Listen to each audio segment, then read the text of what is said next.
I see lots of familiar faces and some new faces on here tonight, but welcome to our Health and Wealth live seminar for 2024. All week, you have been sent a series of videos on both wellness and financial topics. All of these individuals that put these videos together for you this week really did that with the determination to spread information and knowledge to help you all towards a better future. So after the seminar, make sure to thank whoever invited you. We have a jam-packed schedule filled with amazing speakers. But first, I have the pleasure of speaking about two aspects of life that are often pursued with great determination: health and wealth. These two pillars, though seemingly distinct, are deeply interconnected and crucial to our overall well-being. We often hear the phrase, health is wealth. This statement is profound in its simplicity, right? Good health is the foundation upon which we build our lives, including our capacity to create and enjoy wealth. Without health, wealth loses its value. What use is financial prosperity if we lack the physical and mental capacity to enjoy it? A healthy body and mind give us the energy and the focus and resilience needed to pursue our goals, overcome challenges, and seize opportunities. In the same way, our health impacts our productivity. The more we invest in our well-being through exercise and proper nutrition and adequate rest, the more efficient and effective we become. This productivity is a direct contributor to our financial success. A healthy individual is more likely to be proactive and creative and persistent, all of which are qualities that lead to wealth generation. On the other hand, wealth plays a significant role in maintaining and improving our health. Financial stability provides access to better health care, nutritious food, and a healthier living environment. It allows us to make choices that promote long-term well-being, such as preventative care and stress management. When we are not burdened by financial worries, we have the mental space to focus on our health and happiness. Wealth also grants us the freedom to pursue activities that enhance our quality of life, right? Whether it's taking time off to recharge or engaging in hobbies that bring us joy or accessing cutting-edge medical treatments, financial resources can greatly enhance our physical and mental health. However, balance is crucial. The pursuit of wealth should never come at the expense of our health. Too often, we see individuals who sacrifice their well-being in the relentless chase for financial success. Long hours, high stress, and neglect of self-care can lead to burnout and serious health issues. This not only diminishes the quality of life, but can also result in financial losses due to medical expenses and having to take time off. But neglecting financial health can also negatively impact our physical and mental well-being, right? Constant financial stress is a significant contributor to diagnoses like anxiety, depression, and other health problems. Therefore, it is essential to strike a balance between the two. Health and wealth are not opposing forces, but rather synergistic elements that, when balanced, can lead to a fulfilling and prosperous life. Let us strive to nurture our health as we build our wealth and use our wealth to maintain and enhance our health. In doing so, we create a cycle of well-being that allows us to live life to its fullest potential. I challenge you to think about all of this tonight during our seminar. Think about what improvements you can make to your own situation. That's the point of Health and Wealth Week, to provide you with the knowledge and foundation to make a positive impact for your future. So our next speaker has been a nurse for 15 years. She has worked in many areas of the medical field, from pediatrics to triage, and she's really done it all. But even with a successful career in the medical field, she decided she further wanted to help others by becoming a financial professional. She's a great friend and colleague. Let's all welcome Ashley Davis. Awesome. Thank you so much, Briar. And thank you so much for putting this amazing event together. I couldn't be more excited to have two of my favorite topics together, health and wellness. And I couldn't be more excited to have everyone see how those two really affect each other. Like Briar was saying, they really are intertwined. I look at them as kind of like husband and wife, right? They're the yin and the yang, and putting them together is so vital and important. And knowing both and how both affect each other, like she said, I've been a nurse for the last 15 years. I did transition into the financial world because I found there was a huge gap in the lack of financial education in the world in general, but also in healthcare. I spent a lot of my career as a bedside nurse working in a level one trauma center in critical care. So with that experience, I have seen a lot. I've seen a lot of devastation when it comes to health, of course, and with that lack of education in health and taking care of ourselves, but also the financial impact it can have on the families too. Many of us can't say that we had that financial education growing up or in school, right? Many of us can say that we do know how to take care of ourselves and how ending up sick can get us in the hospital, but we don't realize that financial impact that will have on our family side, and we don't think of that in the future. And I don't speak on this to promote any doom and gloom, but my goal is to prepare people better financially for your family's future. I've seen so many families affected by diagnoses such as cancer, heart attack, stroke, just to name a few. And there is one specific that does stick out of mind that I will always carry with me. I won't share a lot of details just because of HIPAA, but this patient was on our unit for many, many years. Had an accident at work, became paralyzed, right? Essentially being on the unit for many years, he became like family. His family became like family. But we got to see firsthand the devastation that this took on his family not being prepared. So with that, he was the sole income earner of a family of five. And now with having to be in the hospital for years on end, his wife had to go back to work. She's been away from work for many, many years, which is not a bad thing, but now getting back into that work field, having to find that job, having to take care of the kids all by herself now, really put a huge impact on that family and created a lot of stress, which in return results in not being able to grieve properly. And where would you want to be if your family member was in a situation like that? You want to be at their side. And in a situation like that, she wasn't able to. So we just saw that the struggle. They lost their house, they had to sell everything, move in with family. So it was just very devastating financially because they weren't prepared. So what I love is being able to go out and let people know how important preparing for that future is if something does happen. Because I think in society, a lot of us think, oh, it'll never happen to me, or I'll just take care of it when it gets there. But I've seen what that can do when we wait and procrastinate. It's a huge toll, and bills, pile up. So I think it's very important being able to go out and promote that financial education, sit down, spend some time learning that stuff and figuring out what you need in place for your family. And that's where I fell in love with the financial world. And most people ask, well, why would you transition from nursing into the financial world? And it's because I did see that huge gap. Not only was I helping them with their health, but now I can help bridge that gap of having that wealth and being more prepared if anything does happen to prevent a lot of that turmoil that it can put on a family. And it essentially leaves your family in despair. But not only that, I've seen the impact it just has on coworkers, such as myself at one point, not being well prepared for retirement, not understanding how our 401k works, right? Completely unaware of how money works, how our taxes work, how it affects us. And I think it's just very important sitting down and taking that time to have that proper financial understanding, essentially setting up your financial future for your success. So my question today is to you, what can you do today to help make you and your family's financial future just a little bit stronger? So thank you so much, guys, for listening. I'm going to go ahead and introduce the next guest. I'm very grateful to introduce this next speaker. Jessica has been in the financial industry for the last 12 years. She's a woman of faith, has been married for over 25 years to her husband, who is also in business with her as well. And they have two wonderful boys. She has been my mentor, business partner, but I'm more grateful to call her friend. So please help me welcome Senior Marketing Director, Jessica Zilker.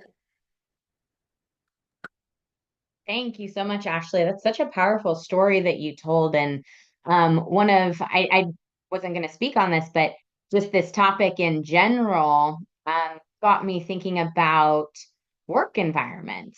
And prior to working in the financial industry, a lot of us come from a different background and have transitioned into the industry. But before this, I was actually in the medical field. I worked at a chiropractic clinic. I was an office manager. It was a medical practice, internal medicine, clinical nutrition, chiropractic, and physical therapy. And talking about stress and all of that.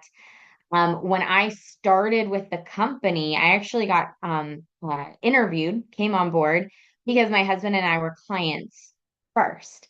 I ran a business in the late 90s and into the 2000s. Unfortunately, when the market crashed in 2008, I had to close my business down. And like a lot of companies, we were struggling. I ended up going and working at this medical practice. I was there for about 4.5 years total. But we were struggling financially. We were paycheck to paycheck. And my husband and I were actually looking for help with our money and with our finances. And a girlfriend of mine referred me into the company and to see her financial professional. And I was so blown away with the information that I ended up interviewing, going through the licensing, and the rest is history. But it's amazing because when I was working at my job, when I was there and dealing with the day-to-day stress and dealing with the financial stress and all of that, I was getting regular physical therapy treatments and chiropractic treatments. We ended up getting our finances in order. I transitioned out of the industry and into the financial field full time. And I decided to go back in. I was like, oh, I'm in the office. I'm going to, go in and get a little work done on me. And the lady, she gives me an adjustment. I'm getting my chiropractic adjustment. She's like, gosh, have you been seeing someone else? She thought I was going and getting treatment somewhere else because I was more relaxed and I wasn't having the chronic pain that I had before when money was a stressor, right? When the job, 9 to 5, it was really more than that. It was a stressor. So it's so true how those things are involved. And I actually, again, started with the company because of what kind of impact it made on us. We were like this close to bankruptcy, paycheck to paycheck. My husband and I were about to celebrate our 25th wedding anniversary, and our boys are now almost 18 and almost 20. I say that their half birthdays are coming up. So they're really 17 and 19. But at the time, they were little, 5 and 7. And we're like, how do we get on track? How do we actually get ourselves into a good place financially? And we end up calling the gentleman who set up the 401k for us at the medical practice I worked at. Said, hey, Scott, can you sit down with me and my husband, help us out financially? He goes, absolutely. Just so you know, I charge $2,000 and I can put together a financial plan for you. I said, Scott, I don't have $2,000 to pay you to teach me what to do with my money. He goes, well, how much are you trying to invest? I'm like, no, hold on. So I kind of told him the situation that we were in, and he goes, well, I'm sorry, I can't help you. Okay, who do I call? I don't know, a debt consolidation company or something, maybe call a bank. And we were getting turned away from the industry because we weren't already in a good place financially. And fortunately, again, my girlfriend referred me to her financial professional. And one of the things I found out transitioning into the industry is we're actually understaffed. I was looking to go into real estate. It's a very similar type of industry, independent contractors, get to create your own schedule. Um, I wasn't in love with real estate the way I'm in love with this. And but I found out there was more licensed real estate agents in every major city than there were homes for sale. So I was like, okay, I wasn't super excited about that. But when I actually interviewed with our company, I found out that we actually don't have enough financial professionals in the industry to help everybody. How many people do you know sit with financial professionals on a regular basis? Just not enough. And why is that? We're actually, Forbes magazine said we're about 200,000 advisors short for our actual needs. So if all of our friends, all of our family, all of our neighbors, all of our coworkers, everyone we know and love is going to get taken care of, we need to have more people. And so I fell in love again as a client. I appreciated this company for teaching me some of the things that we're going to go over. And I'm excited to pass this on to Cassidy here pretty soon. But I learned more in an hour sitting down with somebody from this company than I had learned in my entire career. I ran my own business for 14 years, ran somebody else's for about 4 years at that point in time, and didn't understand these basics. So I was so grateful. It was a natural transition for me. I interviewed, went through the licensing, and got started up. But I was just so blessed that I was able to get into an industry where I had freedom and flexibility of time, was able to actually really spend the time with my kids that I've wanted to over the last 12 years that I've now been in the industry. My husband and I have both been full time for over 11 years. We've been able to train thousands of people. We've been able to help thousands of clients. And we're just so blessed to be in this industry. So we just want to be a blessing to others as much as possible. So here, you're going to see on your screen we're actually independent contractors, independent agents. These are a few of the companies that we represent and work with. Are you guys familiar with some of the companies here on the right-hand side of the screen? So we get to pick and choose whichever company that we want to work with. We have no quotas, no standards. We don't have to like with any specific company and then maybe go with another one. We really, really get to pick whichever company that we want to work with. On the left-hand side of your screen, you're going to see a list of some of the products and services that we offer over here. Turn my laser pointer. So here, we can go into a household, help set up retirement, help with college funds with kids. We can set up life insurance, whatever the needs are that a family has, we're able to go in and help get those things set up. We're able to go into companies and set up their 401ks, their 403bs. If you know a company that needs to offer benefits, maybe you're working for a company and you're not super happy with what they have in place, maybe we can come in and help to upgrade that.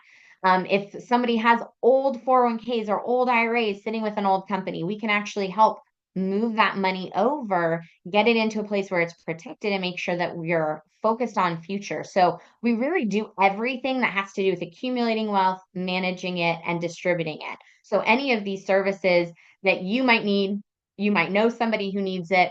I'll be honest, 12 years ago, I had heard these words before, but definitely couldn't have taught a class on them.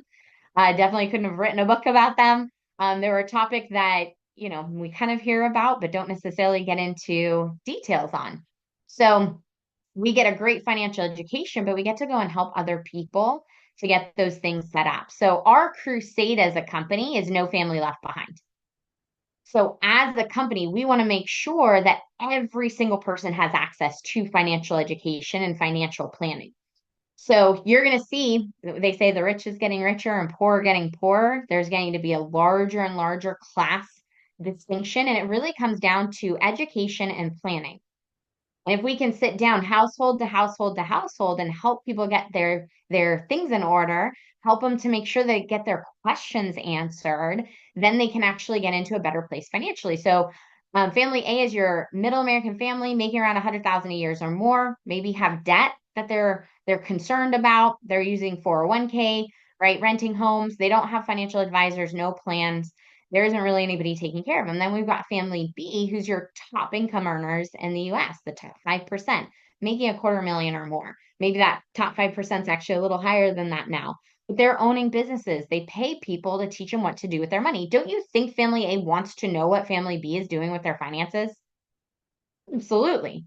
Right. So our job is we're going to go again, household to household. We're going to teach family A, how do you become family B?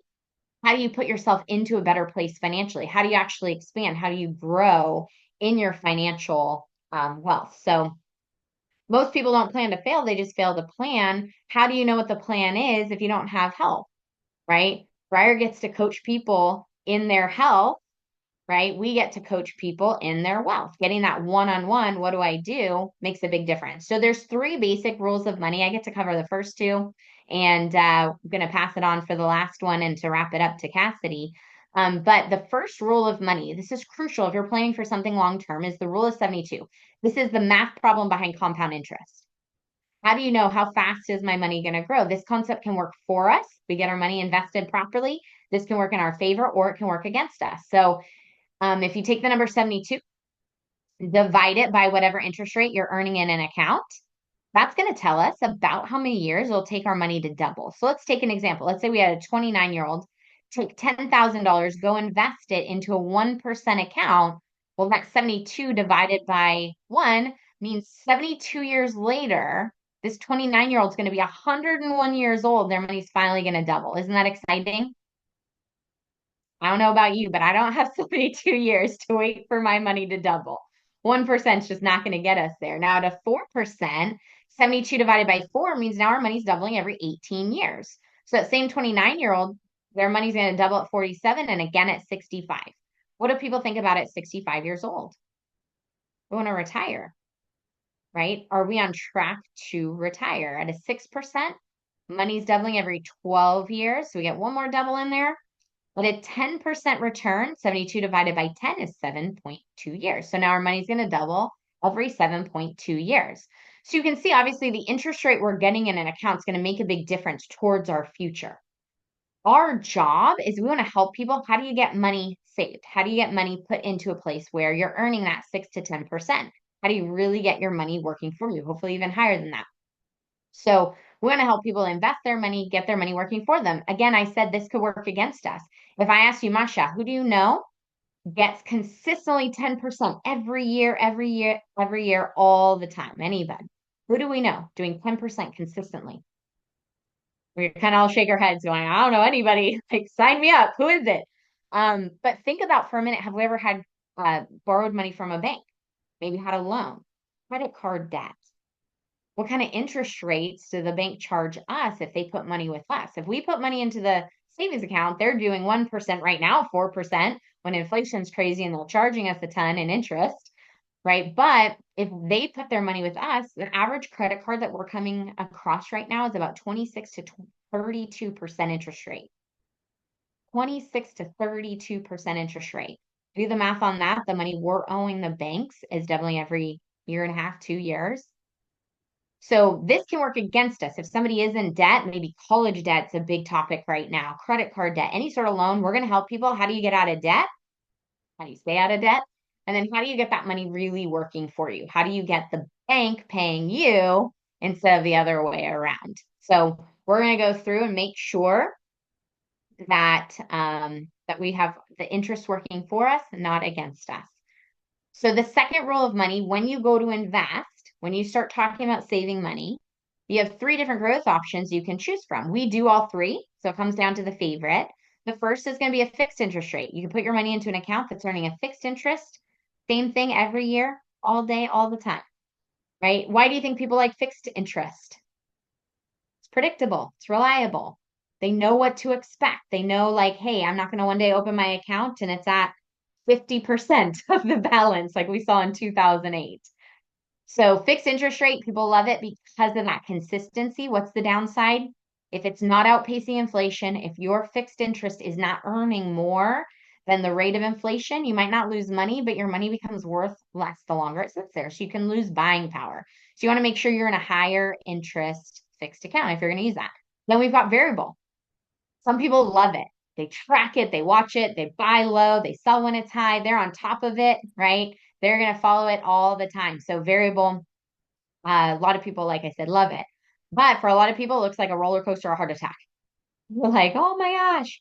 One of the problems, that was an article that came out after the big crash in 08, the gentleman who helped implement 401ks into society, into the workplace back in the late 70s, he said middle American families end up being less savvy at investing than they thought.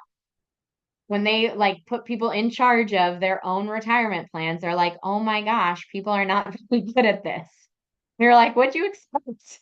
Middle American families are like getting their kids to work or getting their kids to school in the morning, getting to work. They're working all day. They're not on top of it. And they end up making the wrong decisions. They end up selling when it's low and buying when it's high. They get excited when the market's up and they're like, oh, I'm going to get into that stock, or the market's low. And they're like, yeah, and they get out. Or years like 2008, 2020, a bunch of people get laid off, bottom of the market. Where are they getting money from? They're pulling money from IRAs and 401ks. And so a lot of middle American families end up in a situation where they need their money during these downswings. If they don't have other places to get it, they're pulling out at the bottom of the market. And for people who didn't do that, it'll come back again. So a lot of people like variable. A lot of people, like I said, it looks like a roller coaster or a heart attack. That EKG machine that Ashley's familiar with. Then over here, we've got index growth. I call this best of both worlds. Biggest downside of this is if people haven't heard of it before. Index is a hybrid plan. It's a type of a fixed account. So it's a fixed account, but instead of your money getting the same rate all the time, they're going to index it off of the market. So your money doesn't go into the market. It's just going to mirror the market. When the market goes up, they're going to credit you with that return. If the market's down or on a negative, you get locked in.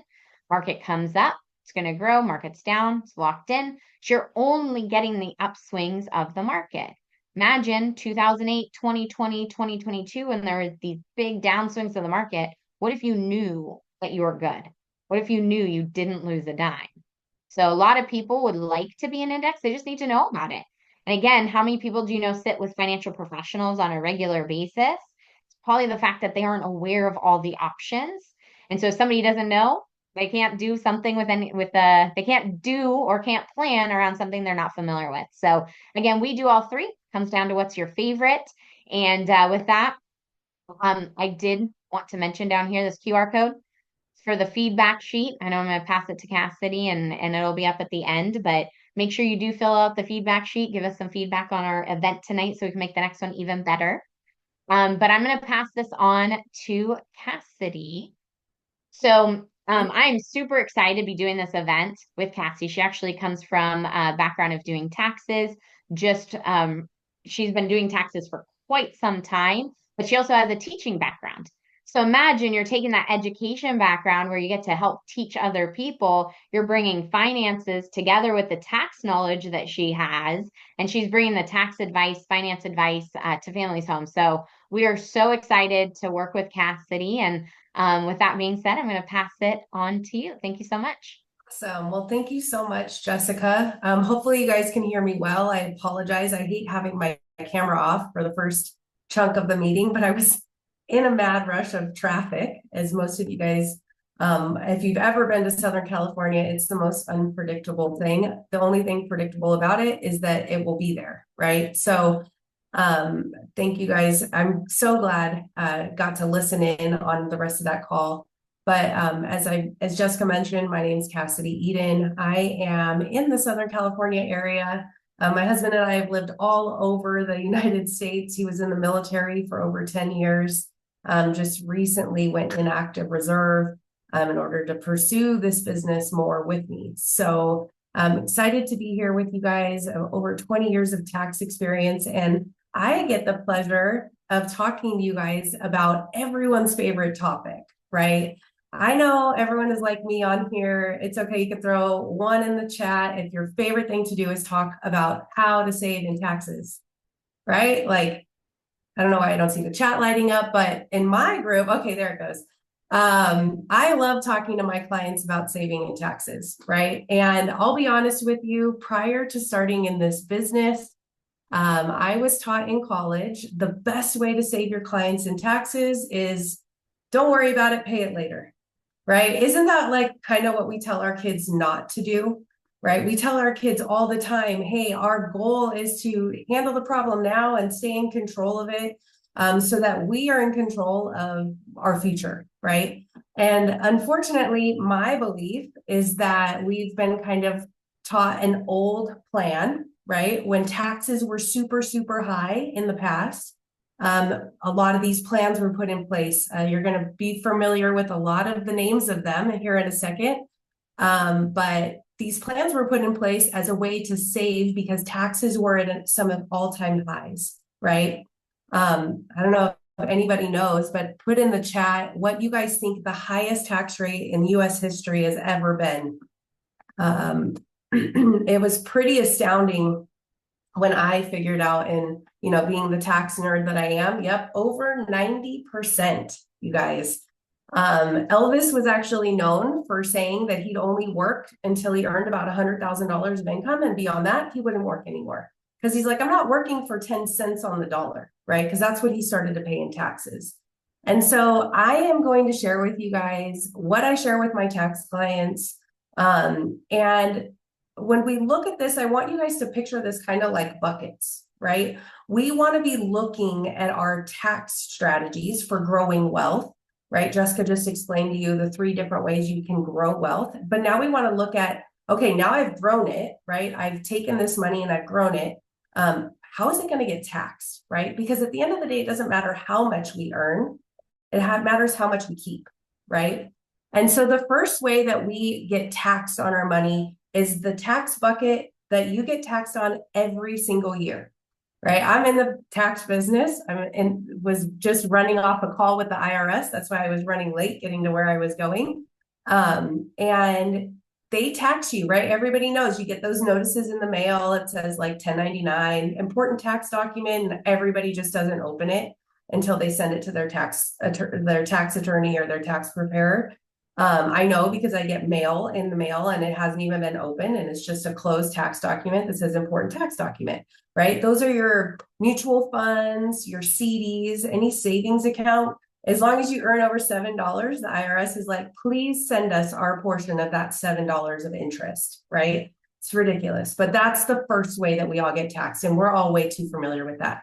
The second way most of us are very familiar with is what's called tax deferred.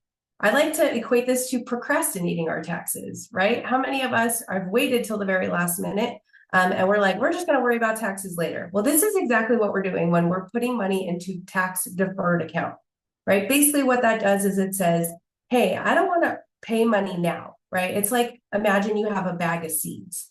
I don't want to pay money on this bag of seeds that I'm holding in my hand. I want to wait. I'm going to go plant this. I'm going to go, blood, sweat, and tears, grow this into $1 million crop. And then 40 years from now, when I get to actually harvest that crop, I'm going to pay you taxes on that $1 million. Well, when I say it, it just sounds crazy to me, right? I don't know about you guys, but to me, it sounds crazy. And that's what most Americans are doing, right? And unfortunately, we're doing this because this is the only thing we know how to do. It's offered to us at our work, right? We went into HR, they said, here, sign this little form. You're going to pay, you're going to put your money into a 401k.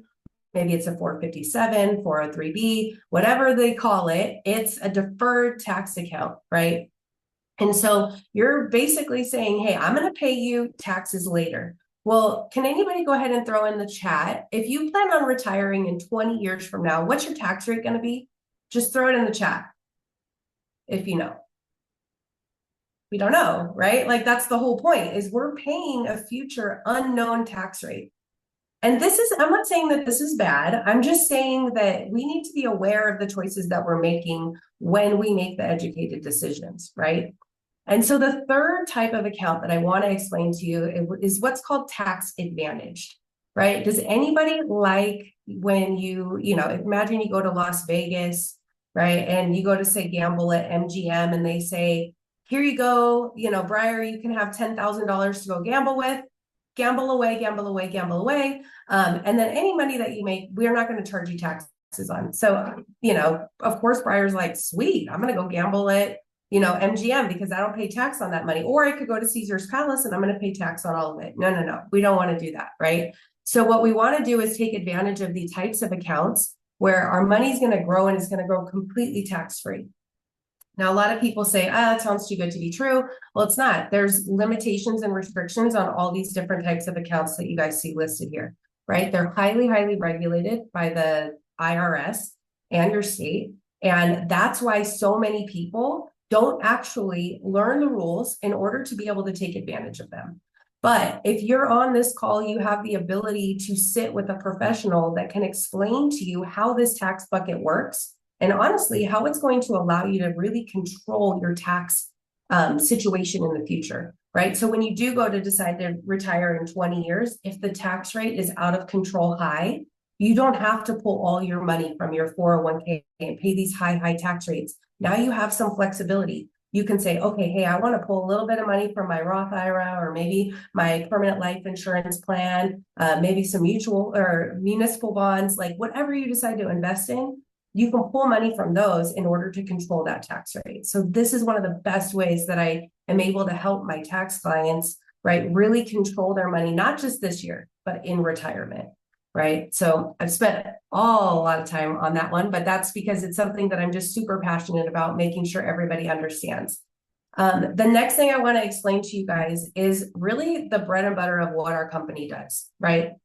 What we love to do for families is sit down and go over what's called a financial needs analysis with them, right? These are the 6 different areas of our finances where we're going to truly be able to build the financial independence that we're all dying for, right? Because ultimately, retirement is just the ability to do what we choose to do with our time versus being a slave to money, right? And unfortunately, what we find so often in this industry is that most families are currently living paycheck to paycheck, right? They're not even able to pay for, say, an emergency, right? This last weekend, we went to go visit our daughter in Idaho. She got a flat tire driving to the airport. And so what did we do? Like, did we panic? No, we just went and pulled the money out of our emergency fund, put 4 new tires on her car. And now we can rest even easier as parents, knowing that everybody is good, everyone is taken care of, and she's on a brand new set of tires, right? Going into winter. But unfortunately, most families can't do that, right? I was lucky enough to be introduced to these principles over 5 years ago. And honestly, before that, my family wasn't in a good place, right? A lot of people think, oh, you do taxes. Oh, you must have your life together. But the honest truth of the fact is like, we were still struggling just like everybody else, right? Because we didn't have these financial principles. So, thankfully, I was able to start working with this company on a part-time basis and make some extra money for my family. So I will tell you, the best way that we're able to help families is put the right people in this kind of opportunity and the platform to be able to truly make some additional streams of income. Because I don't know if anybody raise your hand if you've ever heard of the whole saying of like, you need multiple streams of income to truly build wealth.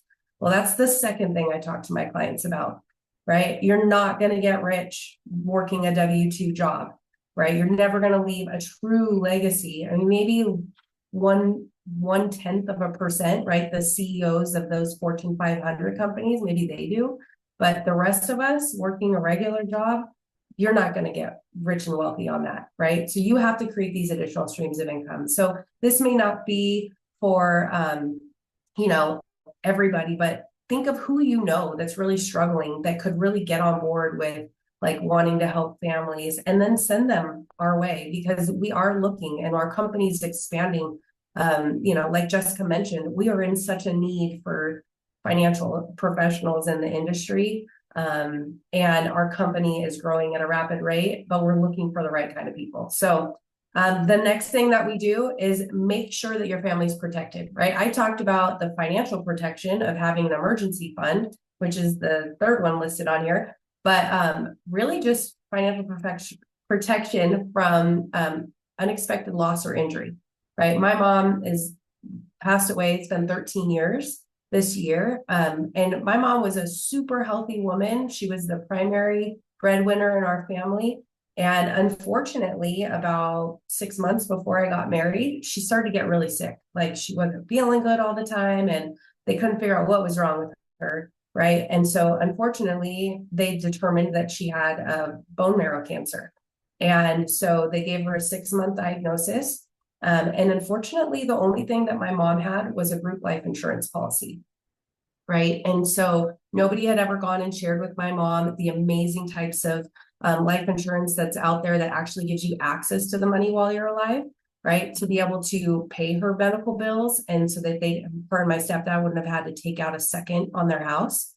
And so this is a huge area that is near and dear to my heart, because unfortunately, nobody ever educated my mom, right? And so my stepdad still to this day is paying for his additional medical bills that my mom had to take out. Was over $500,000 of medical bills. And when she passed away, her group life insurance didn't pay out, right? Because she was sick for over 6 years and wasn't able to work. So this is a huge area where we help families out, and we're able to put a ton of different kinds of policies in place for families.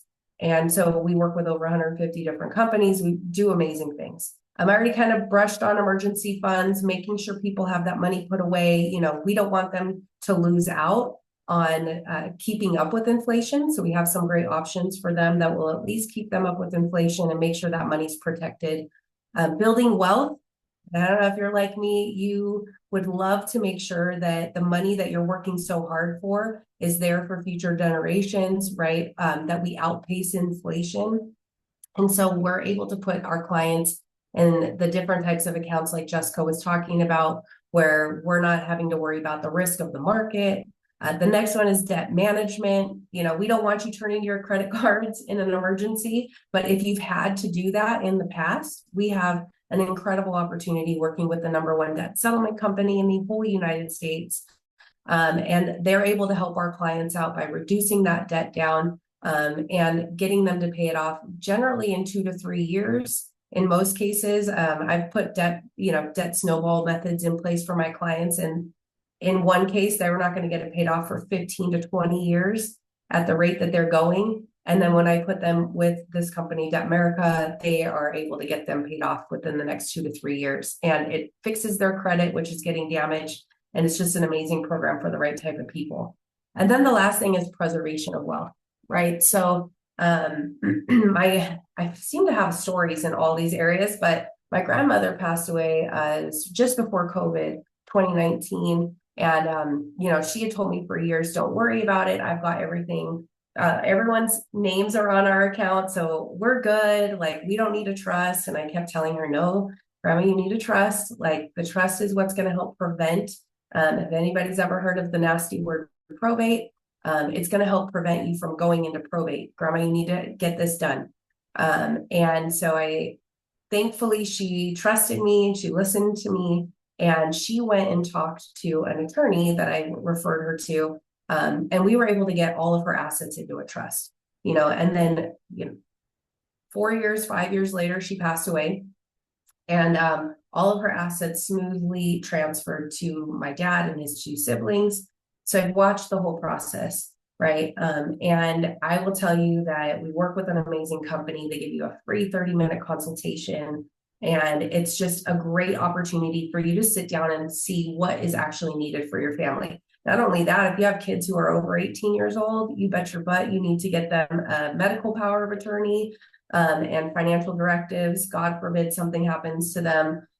You are no longer in charge. So I'm just excited to be a part of this event. I want to congratulate you guys for taking the time to truly sit down and think about all the different ways that your health and your wealth are really tied together. So this is our survey. Briar, I don't know if you want to kind of finalize things, but yeah, it's been a joy. So I hope you guys got some great information tonight.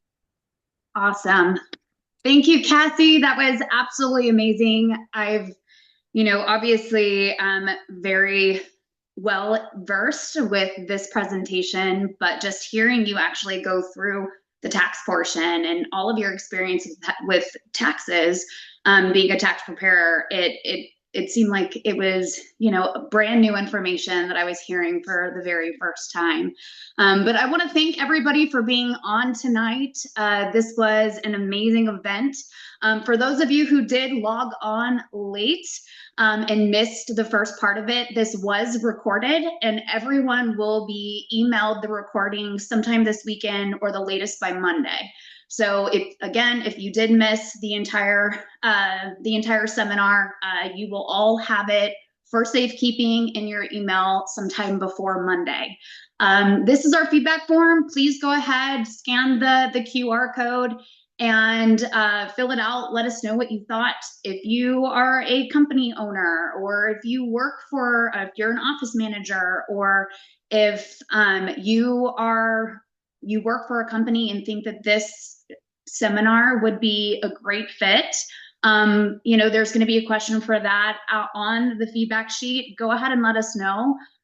Both FIPRA and the financial organization would love to get together and do this again for your guys' individual companies, because it's just such amazing, good knowledge that not everybody knows. But yes, thank you all so much for being on. It was good to see you, and I will see majority of you tomorrow morning.